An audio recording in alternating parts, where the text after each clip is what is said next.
Hello साथियों, नमस्कार। मैं हूं सत्येंद्र कुमार और आज से आपका नए प्रोग्राम भूगोल में स्वागत है। तो आज से हम बात करेंगे भूगोल की, यानी कि हम समझेंगे भूगोल को पूरी तरह से उसको। ठीक है, तो आपको दिखाते हैं कि क्या हमको पढ़ना है भूगोल में। यानी कि जैसे कि हमारे टॉपिक रहेंगे आपके भूगोल के, तो भूगोल जो होता है वो हमको दो पार्टों में पढ़ना होता है। जैसे कि विश्व का भूगोल और दूसरा भारत का भूगोल, यानी कि दो पार्टों में हमको भूगोल को पढ़ना होता है।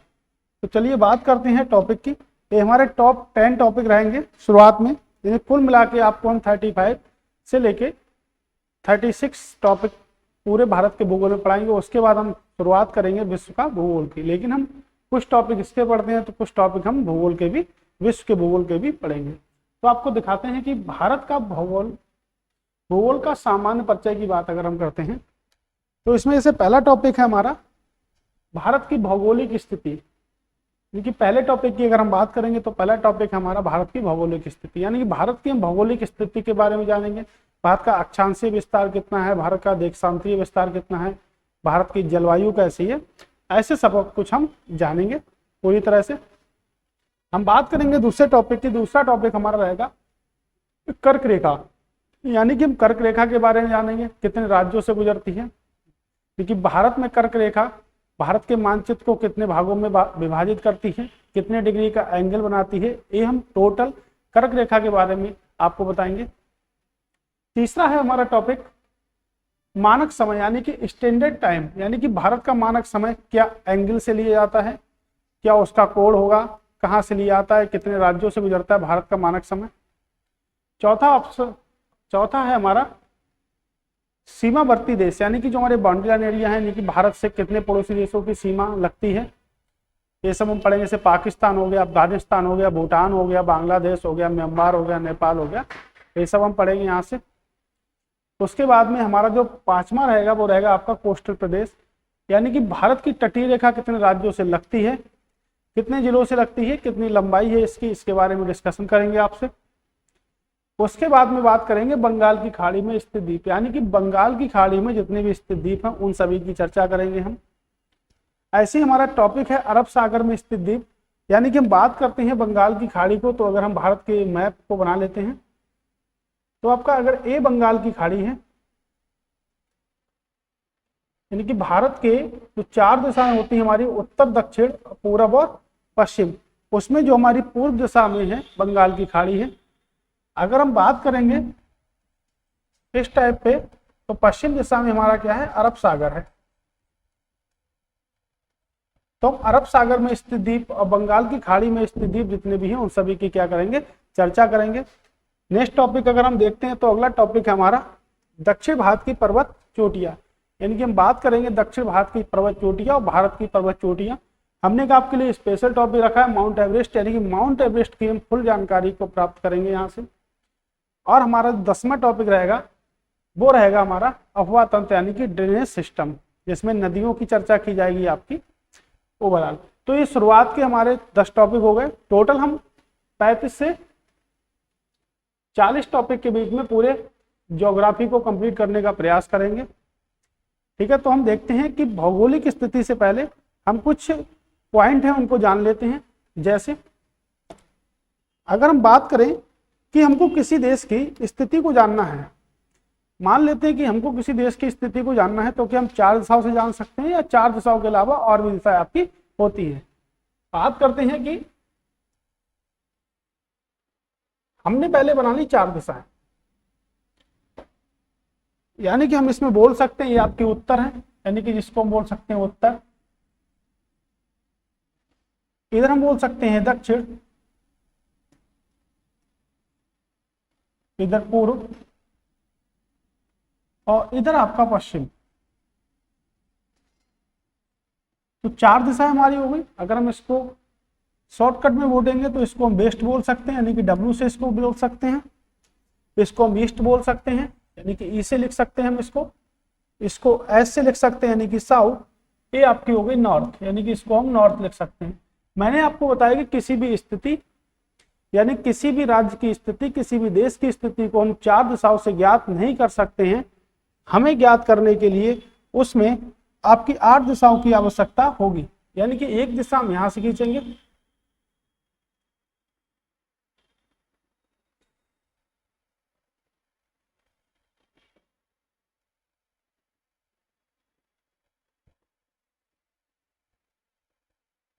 यानी कि अब हमारी दिशाओं की जो संख्या हो गई है वो हमारी 8 हो गई है। तो अगर हम बात करेंगे ये आपकी कौन सी होगी, तो ये आपकी साउथ वेस्ट होगी, यानी कि दक्षिण पश्चिम होगी, या पश्चिम दक्षिण बोल सकते हैं हम इसको।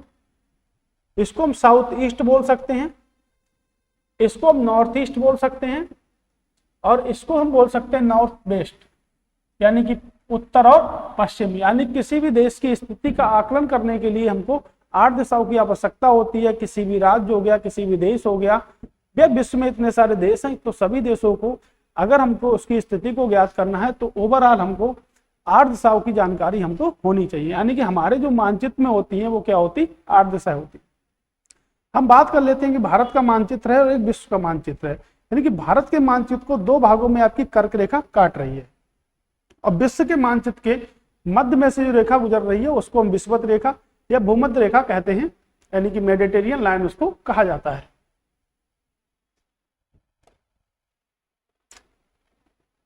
अब हम बेसिक पॉइंट की बात कर लेते हैं।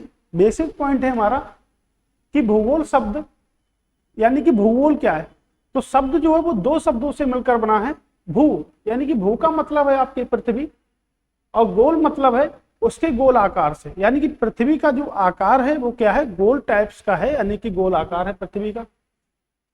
परिभाषा को देख लेते हैं, जिसके द्वारा पृथ्वी के ऊपरी स्वरूप, यानी कि जो नीचे का स्वरूप होता है उसको हम भूगोल कहेंगे या नहीं कहेंगे, अब ये देखेंगे हम कि पृथ्वी के ऊपरी स्वरूप व उसके प्राकृतिक विभागों, प्राकृतिक विभाग का मतलब हो गया जैसे वन हो गए, आपके पहाड़ हो गए, महाद्वीप हो गए, देश हो गए, नगर हो गए, झील यानी कि जल संधियां आदि का ज्ञान होता है, तो हम उसको क्या कहते हैं, उसको हम कहते हैं भूगोल कहते हैं उसको। मतलब ऊपरी स्वरूप का हमको ज्ञान होना चाहिए, निचला स्वरूप जो होगा वो हमारे भूगोल की श्रेणी में नहीं आता, वो हमारा आता है पार्ट तो आपके भूगोल का ही, लेकिन वो हमारा जलमंडल हो गया।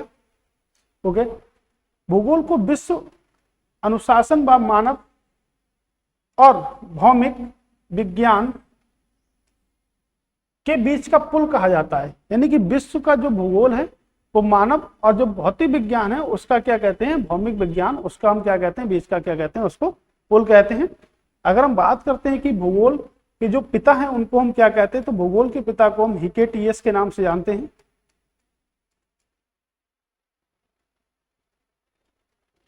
और हमने एक, अगर हम बात करेंगे कि भूगोल के और पिता कौन है, तो इरेटोस्थनीज को भी हम भूगोल का पिता कहते हैं।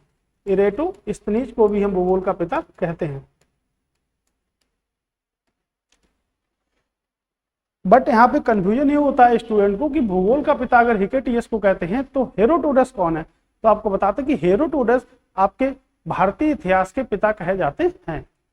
तो इरेटोस्थनीज को भी हम मान सकते हैं कि इरेटोस्थनीज भी हमारे भूगोल के जनक हैं। अब जैसे हम बात करते हैं कि विश्व में महाद्वीपों की संख्या, सॉरी यानी कि महासागरों की संख्या कितनी है, आपके 5 है। तो हम देखेंगे थोड़ा सा संक्षिप्त में, ब्रीफ में इनको देखेंगे कि प्रशांत महासागर क्या है, अटलांटिक महासागर क्या है, हिंद महासागर क्या है, आर्कटिक महासागर क्या है, और आपका अटलांटिक महासागर क्या है। ओके, हम देखते हैं कि विश्व में महाद्वीपों की जो संख्या है वो आपके 7 है, और महासागरों की जो संख्या है वो आपकी कितनी है, वो आपको पता है आपके 5 है, यानी कि आपके सामने प्रस्तुत है। तो पहला हमारा प्रशांत महासागर हो गया, अटलांटिक महासागर हो गया, हिंद महासागर हो गया, आर्कटिक महासागर हो गया, और अटलांटिक महासागर, अंटार्कटिका महासागर आपका हो गया। बात करते हैं प्रशांत महासागर, तो सबसे अधिक द्वीपों की संख्या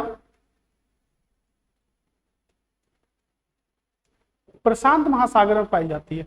यानी कि अगर विश्व में सबसे अधिक द्वीप किसी महासागर में पाए जाएंगे तो वो आपका प्रशांत महासागर, तो सबसे अधिक द्वीपों की संख्या जो होगी वो आपके प्रशांत महासागर में है।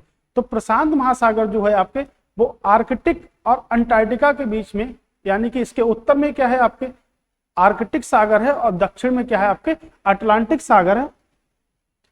हम बोल सकते हैं कि उत्तर में इसके क्या है आर्कटिक महासागर है,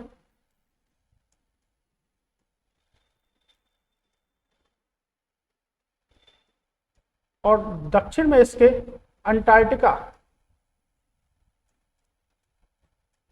अंटार्कटिका महासागर है। अगर हम बात करते हैं कि इसकी जो सबसे गहरी खाई है उसको हम बोल लेते हैं मेरियाना ट्रंच। मेरियाना ट्रंच हम उसको बोलते हैं, जो आपके मनीला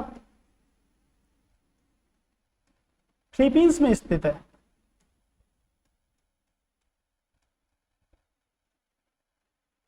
तो मनीला और फिलीपींस में स्थित है। अगर हम बात करेंगे तो समथिंग 11 किलोमीटर,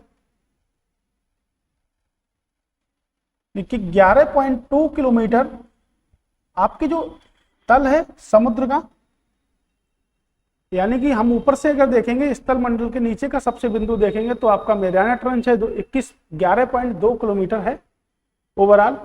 अगर हम विश्व की सबसे गहरी खाई है, विश्व की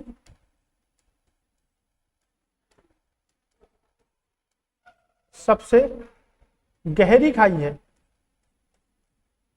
हम इसको गर्त भी बोल सकते हैं, खाई भी बोल सकते हैं, ट्रेंच भी बोल सकते हैं।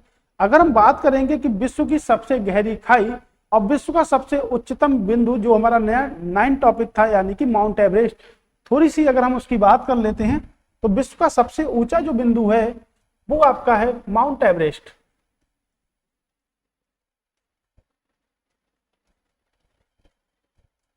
तो विश्व का सबसे ऊंचा जो बिंदु है वो हमारी पर्वत श्रृंखला है माउंट एवरेस्ट। इसकी जो ऊंचाई है वो है आपकी 8.8 किलोमीटर।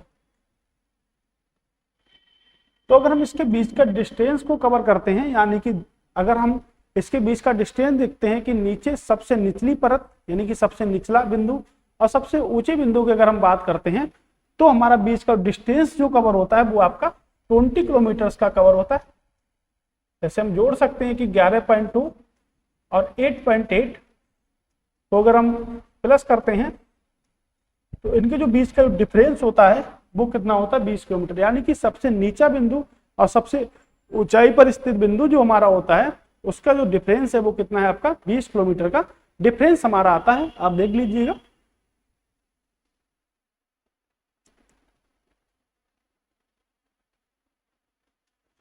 ठीक है, तो इस थोड़ी सी नॉलेज थी आपके प्रशांत महासागर के बारे में। बात कर लेते हैं तो विश्व का सबसे बड़ा महासागर भी है, यानी कि क्षेत्रफल की दृष्टि से विश्व का सबसे बड़ा महासागर भी आपका है। तो हमने इसमें कितने पॉइंट पढ़े? सबसे अधिक द्वीप पाए जाते हैं इस महासागर में। मेरियाना ट्रंच आपके प्रशांत महासागर में स्थित है, उत्तर में आर्कटिक है, दक्षिण में इसके अंटार्कटिका महासागर है और क्षेत्रफल की दृष्टि से सबसे बड़ा महासागर भी आपका है। हम बात कर लेते हैं विश्व का दूसरा सबसे बड़ा महासागर, यानी कि दूसरा सबसे बड़ा महासागर है आपका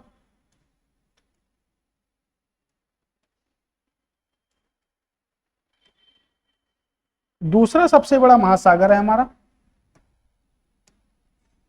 अगर हम बात करेंगे इसकी आकृति को, अगर हम देखेंगे तो इसकी जो आकृति है वो एस प्रकार की है, यानी कि एस आकार का है ये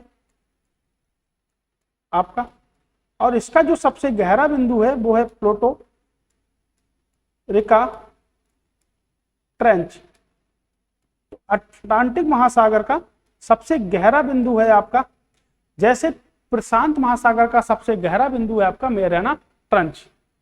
हम बात कर लेते हैं हिंद महासागर की, जो क्षेत्रफल की दृष्टि से तीसरा सबसे बड़ा महासागर, यानी किस नंबर का हमारा महासागर होगा? तो तीसरे नंबर का सबसे बड़ा आपका महासागर है। जिसके सबसे बड़े द्वीप की अगर हम बात करेंगे तो सबसे बड़ा द्वीप जो है वो आपका मेडागास्कर।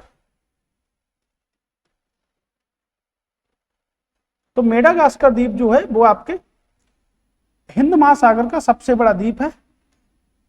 तो हिंद महासागर का सबसे बड़ा द्वीप है आपके मेडागास्कर। मेडागास्कर एक देश भी है और द्वीप भी आपका मेडागास्कर जो आपके हिंद महासागर में स्थित है। यानी कि हमने देखा पहला प्रशांत महासागर सबसे बड़ा है, दूसरा आपका अटलांटिक महासागर सबसे बड़ा है, तीसरा आपका हिंद महासागर संसार में क्षेत्रफल की दृष्टि से सबसे बड़े आपके महासागर की श्रेणी में आते हैं। अब हम बात करते हैं कि आर्कटिक महासागर जो है वो आपका कौन से नंबर का है, और हमारा दूसरा लास्ट महासागर बचा है आपका अंटार्कटिका महासागर, जो हमारा पढ़ने को बचा है आपका।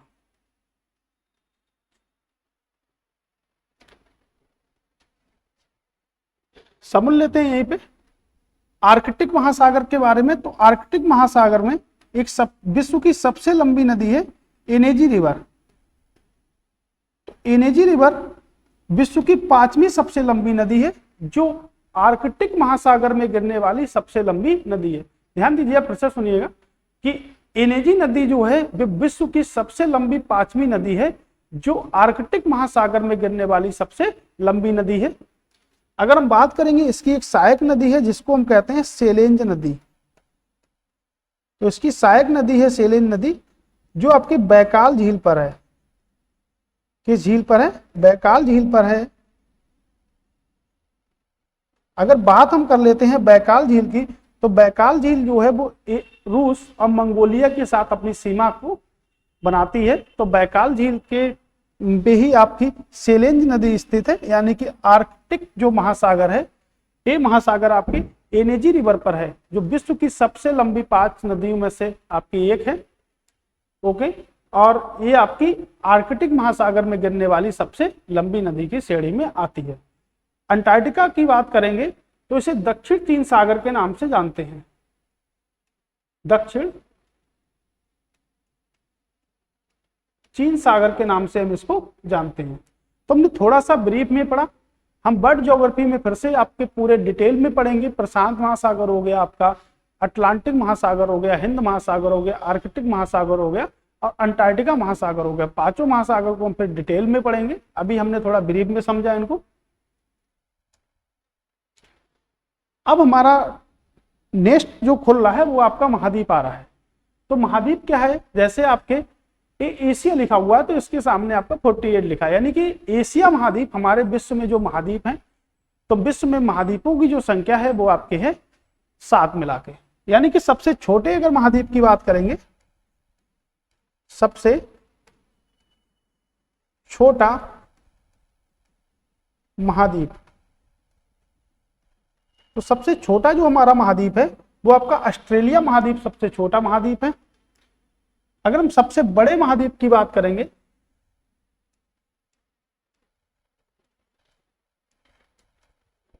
सबसे बड़े महाद्वीप की अगर हम बात करेंगे, तो जो हमारा महाद्वीप होगा वो है आपका एशिया महाद्वीप। यानी कि आपको पता होना चाहिए कि एशिया महाद्वीप में जो देशों की संख्या है वो आपके 48 है। अफ्रीका महाद्वीप में देशों की संख्या है वो आपके 54 है। उत्तरी अमेरिका यानी कि तीसरा सबसे बड़ा महाद्वीप है, यानी कि हमारा दूसरा जो सबसे बड़ा महाद्वीप है वो आपका अफ्रीका महाद्वीप दूसरा सबसे बड़ा महाद्वीप है। अगर हम तीसरे की बात करेंगे तो उत्तरी अमेरिका आपका 23 देशों को है, और दक्षिणी की बात करेंगे तो 13 देशों में। अंटार्कटिका महाद्वीप में कोई सा देश नहीं आता है, और यूरोप महाद्वीप है हमारा, और ऑस्ट्रेलिया महाद्वीप में जो देशों की संख्या है वो आपके 14 देशों की संख्या आपके आ रही है। ओके, तो सबसे बड़ा महाद्वीप को हमने देखा, सबसे छोटे वाले महाद्वीप को देखा हमने ओवरऑल। अब हमारा जो टॉपिक आ रहा है भारत की भौगोलिक स्थिति की हम थोड़ी सी बात करते हैं।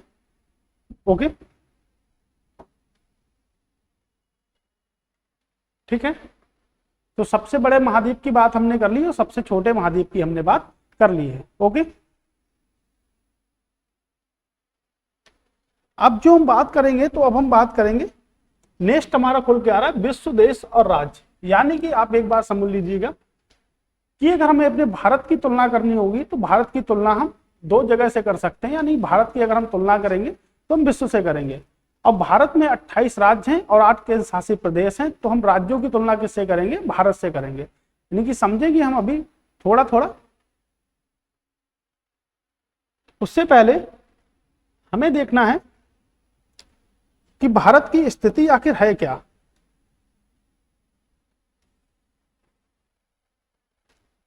अभी मैंने आपको बताया था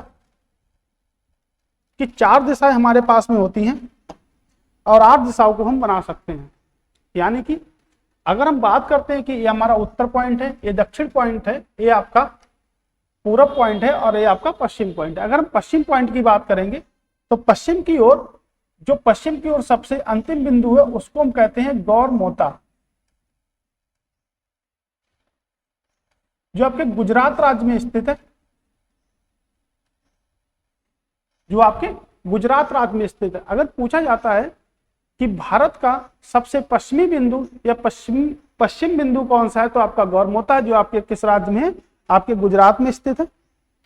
अगर हम बात करेंगे कि पूर्व में सबसे अंतिम बिंदु कौन सा है, तो आपका किबुतु,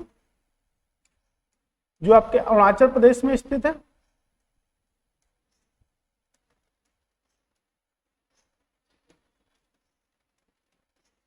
ओके,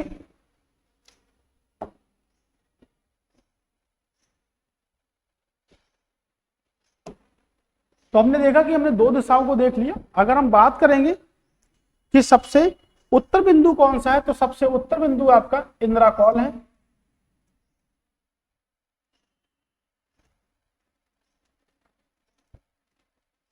इंद्राकौल है। अगर हम बात करेंगे सबसे दक्षिणम बिंदु की, तो आपका जो होगा वो आपका इंदिरा पॉइंट होगा, जो आपका ऊपर वाला जम्मू कश्मीर में स्थित है। आपका एक ग्रेट निकोबार या अंडमान निकोबार द्वीप समूह में आपका स्थित है। ये हमने देखे कि भारत के सबसे अंतिम बिंदु कौन से हैं। पूरब की तरफ जाओगे तो किबुतु हो गया, आप आगे पश्चिम की तरफ गौरमोता हो गया आपका। आप अगर दक्षिण की तरफ चले गए तो आपका इंद्राकौल हो गया। अगर आप दक्षिण की तरफ आ गए तो आपका इंदिरा पॉइंट हो गया। उत्तर की तरफ चले गए तो आपका इंद्राकौल हो गया। यानी कि हमने देखा ये हमारे अंतिम बिंदु हैं। अगर हम इसको यहां से भारत के मैप के साथ में जोड़ते हैं तो ये हमारा क्या है, ये हमारा श्रीलंका है। ये हमारा श्रीलंका है। जो श्रीलंका की जो प्राचीन राजधानी थी,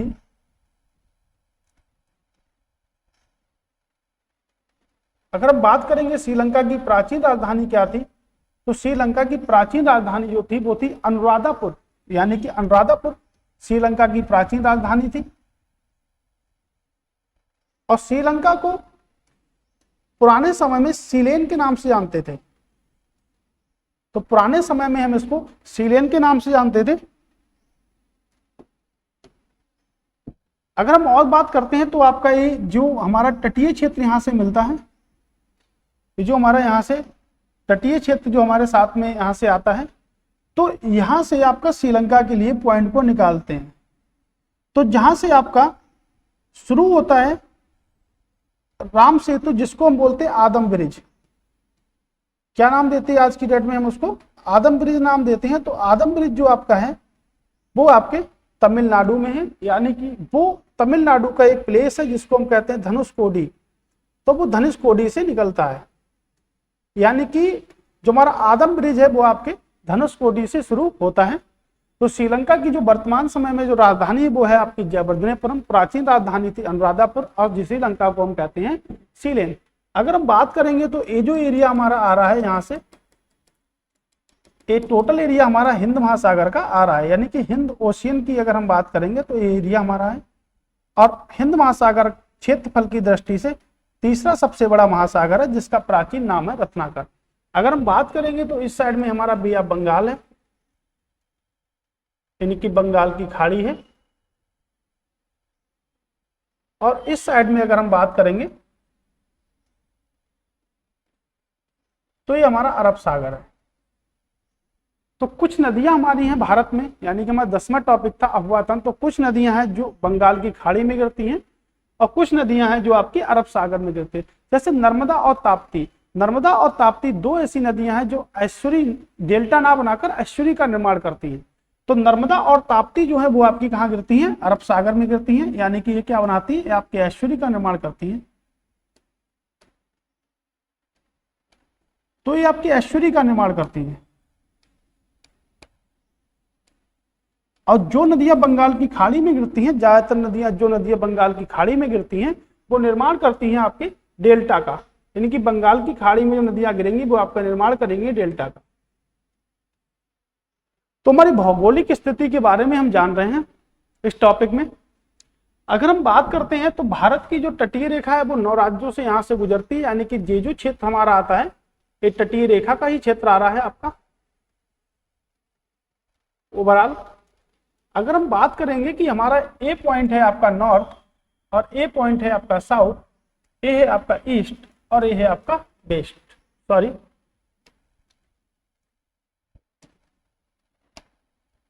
ये है आपका ईस्ट और ये है आपका वेस्ट। यानी कि हम बात करते हैं कि भारत की उत्तर से दक्षिण की लंबाई कितनी है और भारत की पूर्व से पश्चिम की लंबाई कितनी है। अगर हम बात करेंगे उत्तर से दक्षिण, तो भारत की जो उत्तर से दक्षिण की जो लंबाई है वो है आपकी 3214 किलोमीटर। यानी कि उत्तर से अगर हम दक्षिण की ओर चलते हैं तो हमको 3214 किलोमीटर की डिस्टेंस को कवर करना होगा।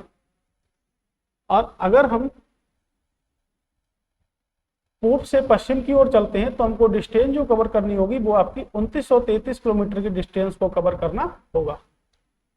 तो पूर्व से पश्चिम अगर हम चलेंगे तो 2933 किलोमीटर, और अगर हम चलेंगे नॉर्थ से साउथ की तरफ तो हमको डिस्टेंस जो कवर करनी होगी वो आपकी करनी होगी 3214 किलोमीटर डिस्टेंस हमको कवर करनी होगी। अगर हम बात करेंगे कि भारत किस गोलार्ध में स्थित है, तो भारत की अगर हम बात करेंगे तो भारत आपका उत्तरी गोलार्ध में, उत्तरी व पूर्वी गोलार्ध दोनों गोलार्धों में स्थित है। हम समझेंगे इसको मैप से भी कि भारत किस गोलार्ध में स्थित है। तो भारत उत्तरी और पूर्वी गोलार्ध में स्थित है, यानी कि दक्षिण एशिया का पार्ट है भारत। भारत दक्षिण एशिया का आपके पार्ट है। और भारत की जो आकृति है वो है आपकी चतुष्कोणीय, यानी कि चतुष्कोणीय भारत की वर्तमान समय की जो आकृति है। अगर हम भारत के क्षेत्रफल की बात करें तो भारत का क्षेत्रफल है वो है आपका 32,87,263 किलोमीटर की क्षेत्रफल है। लेकिन अब हमारा नया क्षेत्रफल भी आ चुका है, तो 32,87,419 किलोमीटर स्क्वायर हमारा नया क्षेत्रफल है भारत का। तो अभी भारत का वर्तमान स्वरूप का क्षेत्रफल है उसमें कुछ इंक्रीज हो चुका है हमारे भारत का क्षेत्रफल में। तो हमारी भौगोलिक स्थिति, अब हम बात कर लेते हैं कि हमारा अक्षांशीय विस्तार कितना है और हमारा देशांशीय विस्तार कितना है। यानी कि अक्षांशीय यानी कि आपका लैटिट्यूड कितना है और आपका लॉन्गिट्यूड कितना है। अगर हम बात करते हैं कि भारत का जो अक्षांशीय विस्तार है,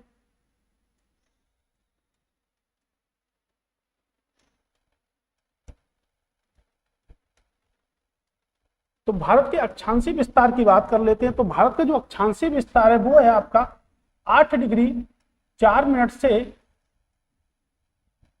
37 डिग्री 6 मिनट। हम यहां पे लिखेंगे उत्तरी अक्षांश, उत्तरी अक्षांश। तो भारत का जो देशांतरीय विस्तार है वो है आपका 8 डिग्री 4 मिनट से लेके 37 डिग्री 6 मिनट उत्तरी अक्षांश के मध्य स्थित है। यानी कि इसको हम बोल सकते हैं लैटिट्यूड। अगर हम बात करेंगे भारत का देशांतरीय विस्तार कितना है, अगर हम बात करेंगे भारत का देशांतरीय विस्तार जो है वो कितना है, तो देशांतरीय विस्तार जो आपका आ रहा है, यानी कि जिसको हम बोलते हैं लॉन्गिट्यूड। तो देशांतरीय क्या होता और आपका अक्षांशीय विस्तार क्या होता है, ये आपके मानचित्र पर खींची गई रेखाएं होती हैं जिसको हम अक्षांशीय विस्तार भी कहते हैं और आपका देशांतरीय विस्तार भी इसको हम कहते हैं। अगर हम बात करते हैं कि भारत का जो देशांतरीय विस्तार है वो कितना है, 68 डिग्री 7 से लेके 97 डिग्री 25 पूर्वी देशांतर।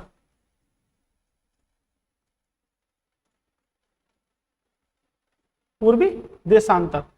अगर हम बात करेंगे कि अक्षांशीय विस्तार और देशांतरीय विस्तार से हम किस तरह इसका आकलन करेंगे कि भारत की जलवायु आखिर है तो है कैसी भारत की जलवायु, ठीक है। अगर हम इसमें से इसको घटाते हैं तो हमको जो वैल्यू मिलेगी वो मिलेगी 29 डिग्री 2 मिनट, यानी कि ए वैल्यू हमको मिलेगी। अगर हम बात करते हैं इस वैल्यू की, तो इसमें से अगर हम इसको घटाते हैं तो हमको जो वैल्यू मिलेगी वो आपकी मिलेगी इतनी, यानी कि हमको 28.55 मिनट की वैल्यू मिलेगी। यानी कि हमको पता है कि जब संख्या 5 से अधिक होती है तो हम उसको अप्रोक्सीमेशन में 29 लिख सकते हैं, यानी कि 29 लिख सकते हैं। और जब वैल्यू आपकी कम होती है तो हम उसको अप्रोक्सीमेशन में 29 लिख सकते हैं। यानी कि भारत का जो अक्षांशीय विस्तार है और भारत का जो देशांतरीय विस्तार है वो लगभग में क्या है, समान है। यानी कि भारत का अक्षांशीय विस्तार और देशांतरीय विस्तार क्या है, लगभग में समान है। यानी कि ए भी समान है लैटिट्यूड और लॉन्गिट्यूड का जो डिफरेंस आता है वो क्या है, समान है। ओके, अगर हम बात कर लेते हैं कि भारत की जलवायु कैसी है, तो भारत की जलवायु है वो आपकी मानसूनी जलवायु है। जो मानसून जो शब्द है वो आपके अरबी भाषा का शब्द है, तो मानसून जो शब्द है वो आपके अरबी भाषा का शब्द है।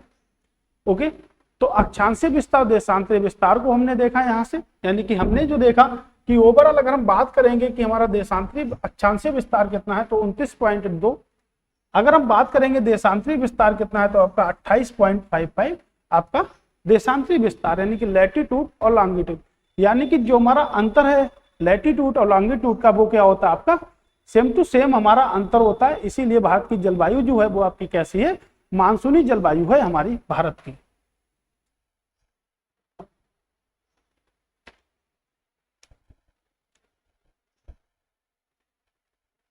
अभी हमने देखा था कि विश्व, देश और राज्य, अगर हम बात करते हैं कि भारत के क्षेत्रफल की, तो हमारा देश जो है भारत है, और राज्य हमारा क्या है, उत्तर प्रदेश है।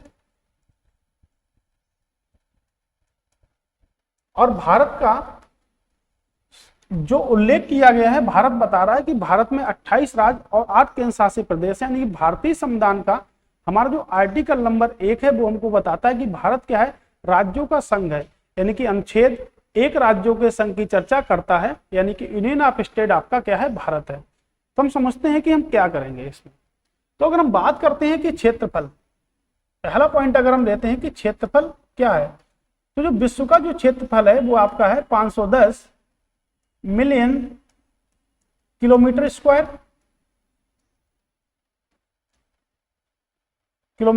हो गया आपका। अब बात हम कर लेते हैं, क्षेत्रफल में ही आ गए हैं तो बात हम इसकी कर लेते हैं। तो भारत का क्षेत्रफल अभी मैंने आपको बताया 32,87,263 किलोमीटर स्क्वायर। उसके बाद हम बात कर लेते हैं कि उत्तर प्रदेश का क्षेत्रफल कितना है, तो 2,40,928 किलोमीटर स्क्वायर। ओके, ऐसे हम सभी राज्यों को देखेंगे क्या उसका परसेंटेज है। अगर हम बात करते हैं कि विश्व के, यानी कि देश हमारा भारत है, तो विश्व के अनुसार भारत का क्षेत्रफल कितना परसेंट है, यानी कि विश्व के अनुसार भारत का क्षेत्रफल कितना परसेंट है। तो अगर हम बात करेंगे तो विश्व के अनुसार जो भारत का क्षेत्रफल होगा वो आपका 2.4, यानी कि अगर हम विश्व से भारत की तुलना करते हैं क्षेत्रफल के अकॉर्डिंग तो भारत का क्षेत्रफल 2.4% होगा। अगर हम भारत के अकॉर्डिंग उत्तर प्रदेश की बात करते हैं तो उत्तर प्रदेश का क्षेत्रफल होगा वो आपका होगा 7.33%, यानी कि विश्व के अनुसार भारत का क्षेत्रफल जो होगा वो 2.4 होगा।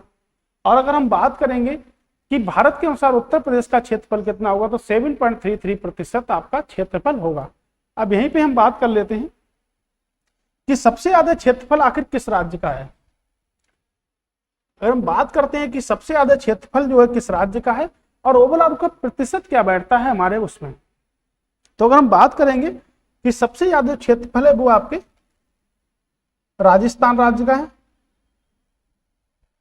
उसके बाद में मध्य प्रदेश यानी कि एमपी का है, उसके बाद में क्षेत्रफल है वो आपके महाराष्ट्र का है, उसके बाद में यूपी का है, यानी कि उसके बाद में हमारा जो क्षेत्रफल है वो क्या है, गुजरात का है। अभी मैंने पढ़ा कि भारत के अनुसार जो आपके उत्तर प्रदेश का जो क्षेत्रफल है वो आपका है 7.33%, यानी कि ये हमारा टोटल प्रतिशत है। भारत के अनुसार उत्तर प्रदेश का क्षेत्रफल है 7.33%। अगर हम बात करेंगे कि जयपुर का कितना है हमारे, और हमारा दूसरा स्टेट मध्य प्रदेश का कितना आ रहा है, और हमारा तीसरा स्टेट जो है आपका महाराष्ट्र का कितना आ रहा है, अगर हम बात करेंगे तो भारत के अनुसार जो आपके राजस्थान का जो क्षेत्रफल है वो आपका आ रहा है टोटल 10.41%। अगर हम बात करेंगे मध्य प्रदेश का कितना आ रहा है भारत के अनुसार तो आपका आ रहा है 9.38%।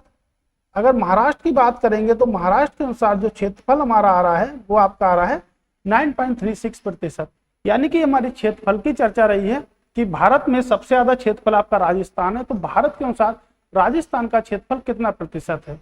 उसके बाद हमने देखा मध्य प्रदेश का कितना प्रतिशत है, उसके बाद हमने देखा महाराष्ट्र का कितना प्रतिशत है, और आपका गुजरात का कितना प्रतिशत है ओवरऑल।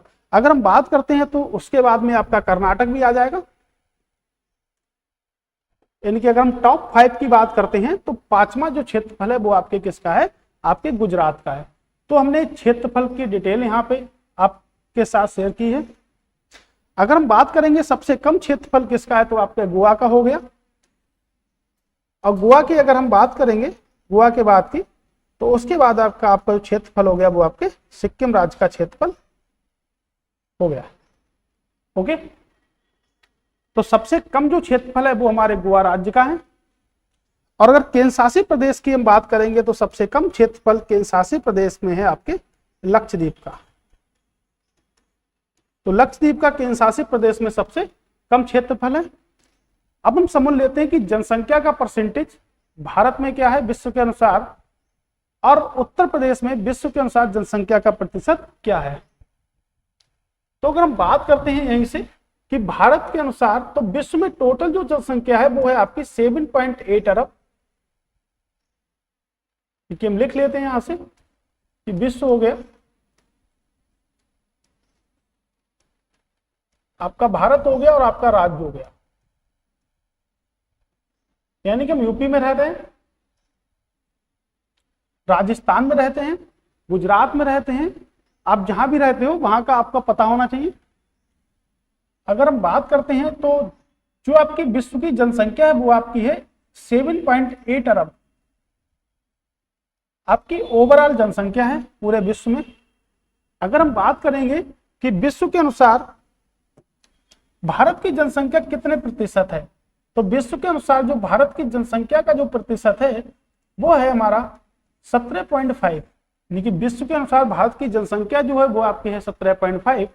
अगर हम बात करेंगे कि भारत के अनुसार जो आपके उत्तर प्रदेश की जनसंख्या है वो कितना प्रतिशत है, तो उत्तर प्रदेश जनसंख्या के मामले में पहले स्थान पर है भारत में।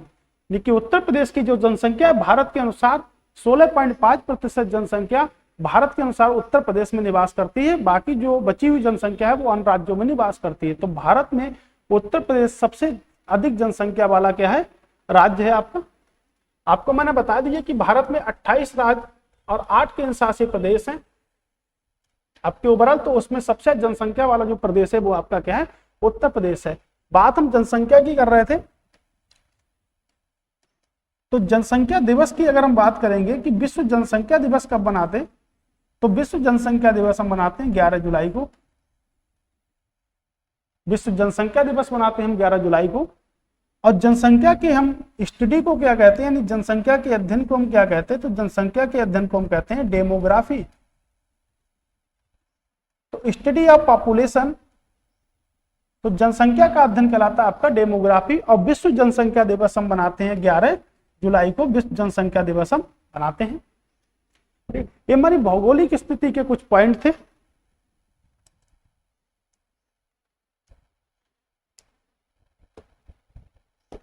अगर हम थोड़ी सी व्याख्या और कर लेते हैं यहां से, तो हमारे कुछ पॉइंट हैं यहां से, जिसमें कह रहा है कि व्याख्या, यानी कि विश्व का सबसे बड़ा नेशनल पार्क आपका वुड बफेलो नेशनल पार्क, जो आपके कहां पर है, कनाडा में। अगर हम बात करेंगे तो कनाडा की जो कैपिटल है वो आपकी है ओटावा। अब मुद्रा की अगर बात करेंगे तो कनाडियन डॉलर इसकी मुद्रा है। दूसरा पॉइंट है हमारा, विश्व में सोने की सबसे बड़ी जो खान है वो आपकी ओट्रियो, वो भी कहां पर है, आपके कनाडा में है। तीसरा पॉइंट है हमारा ब्राजील, सर्वाधिक कोको, यानी कि कोको का मतलब होता है कॉफी। कॉफी में एक जो आपके केमिकल होता है उसको हम कहते हैं कैफीन। तो ब्राजील में सबसे ज्यादा कोको का उत्पादन करने वाला है। बोल रहा है कि ऑस्ट्रेलिया, यानी कि ऑस्ट्रेलिया की जो कैपिटल है वो आपकी कैनबरा है, मुद्रा जो है वो आपकी डॉलर है। ऑस्ट्रेलिया की मेरिनो ऊन, यानी कि ऑस्ट्रेलिया जो है वो मेरिनो ऊन के लिए प्रसिद्ध है। एक प्रश्न बहुत इंपॉर्टेंट है, अर्जेंटीना, अर्जेंटीना की जो कैपिटल है वो आपकी है Buenos Aires, Buenos Aires, correct.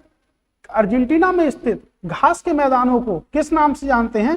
आपके पंपास के नाम से जानते हैं। यानी कि घास के जो मैदान हैं उनको हम किस नाम से जानते हैं? उनको हम पंपास के नाम से जानते हैं। अगला पॉइंट बता रहा है आपको कि गेहूं की चंद्राकार पेटी कहां पाई जाती है भाई? अर्जेंटीना में पाई जाती है। यानी कि गेहूं की जो चंद्राकार पेटी है वो भी आपकी कहां पाई जाती है? अर्जेंटीना में पाई जाती है। कजाकिस्तान यूरेनियम उत्पादन में प्रथम स्थान रखता है। यानी कजाकिस्तान का यूरेनियम उत्पादन में प्रथम स्थान है। यूरेनियम U-235, 238 ये उसके क्या है? समस्थानिक है। यानी कि इसका जो प्रमुख अयस्क है यूरेनियम का उसको हम बोलते हैं पिच ब्लेड। आइए हम थोड़ी सी बात कर लेते हैं यूरेनियम के बारे में यहां से।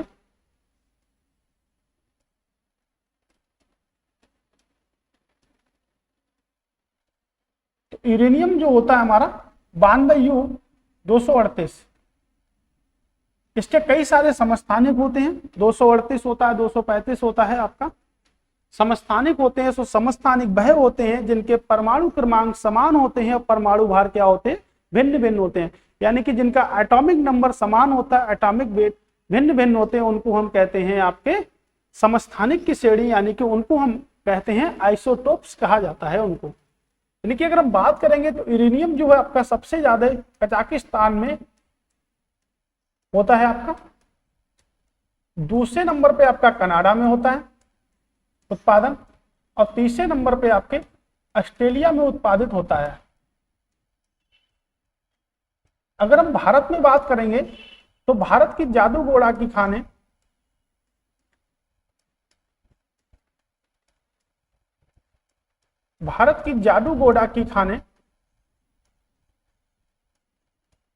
जो आपके झारखंड में है, यानी कि झारखंड में है, वो आपके यूरेनियम उत्पादन के लिए प्रसिद्ध है। तो हम कह सकते हैं कि जो यूरेनियम उत्पादन के लिए प्रसिद्ध है वहां पे आपकी जादूगोड़ा की खानें भी हैं। यूरेनियम उत्पादन के लिए वो प्रसिद्ध है आपकी। यानी कि पारसनाथ की पहाड़ियां भी यहीं पर है आपके झारखंड में।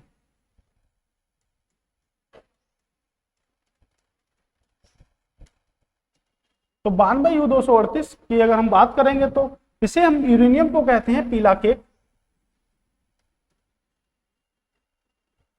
पीला केक के नाम से भी जानते हैं। और इसका जो मुख्य जो अयस्क होता है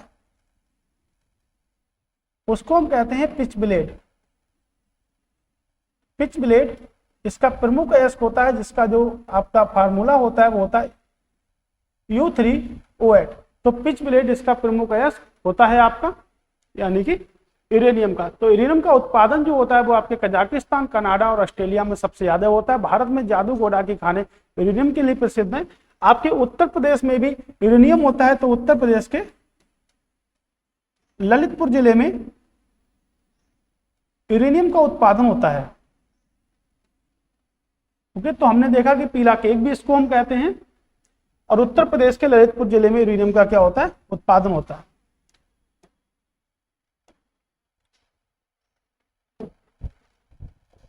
फिर हमारा पॉइंट है कि चीन विश्व की सर्वाधिक जनसंख्या वाला देश है। यानी कि चीन में विश्व की सर्वाधिक जनसंख्या पाई जाती है।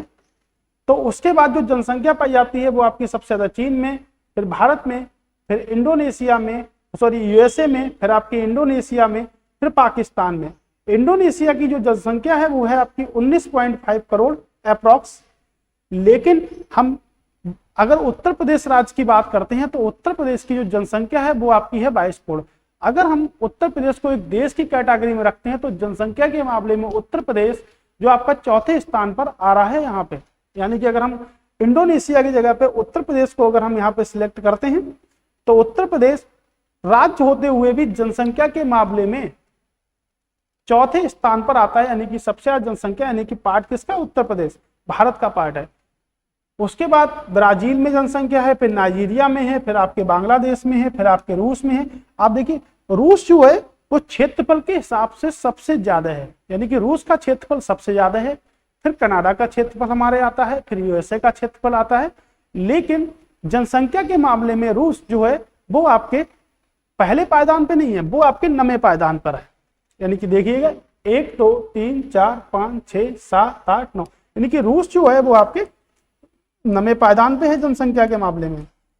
लेकिन क्षेत्रफल के मामले में भारत 7वें स्थान पर है, और जनसंख्या के मामले में जो भारत है वो आपके दूसरे स्थान पर है। लेकिन रूस क्षेत्रफल के जो हिसाब से आपका जो आ रहा है पहले स्थान पर आ रहा है, और भारत क्षेत्रफल के हिसाब से आपके 7वें स्थान पर आ रहा है विश्व में। अगला प्रश्न है इसमें कि रूस 11 मानक समय को अपना रहा है, यानी कि रूस के पास वर्तमान समय में जो मानक समय की संख्या है वो 11। अभी कुछ किताबों में 9 भी देखने को हमको मिलता है, तो अभी हम मानेंगे कि 11 मानक समय को अपना रहा है। तो अमेरिका विश्व में मक्का का 35% उत्पादित करता है, यानी कि अमेरिका जो है वो विश्व में 35% जो उत्पादित करता है वो क्या करता है, आपके मक्का का उत्पादन करता है। 35% मक्का का उत्पादन करता है आपका अमेरिका। तो आज की क्लास हमारी यहीं पर समाप्त होती है। हम फिर से मिलेंगे भूगोल की कक्षाओं में, तो हम कंटिन्यू रखेंगे इन कक्षाओं को आपको। ठीक है, तब तक के लिए धन्यवाद।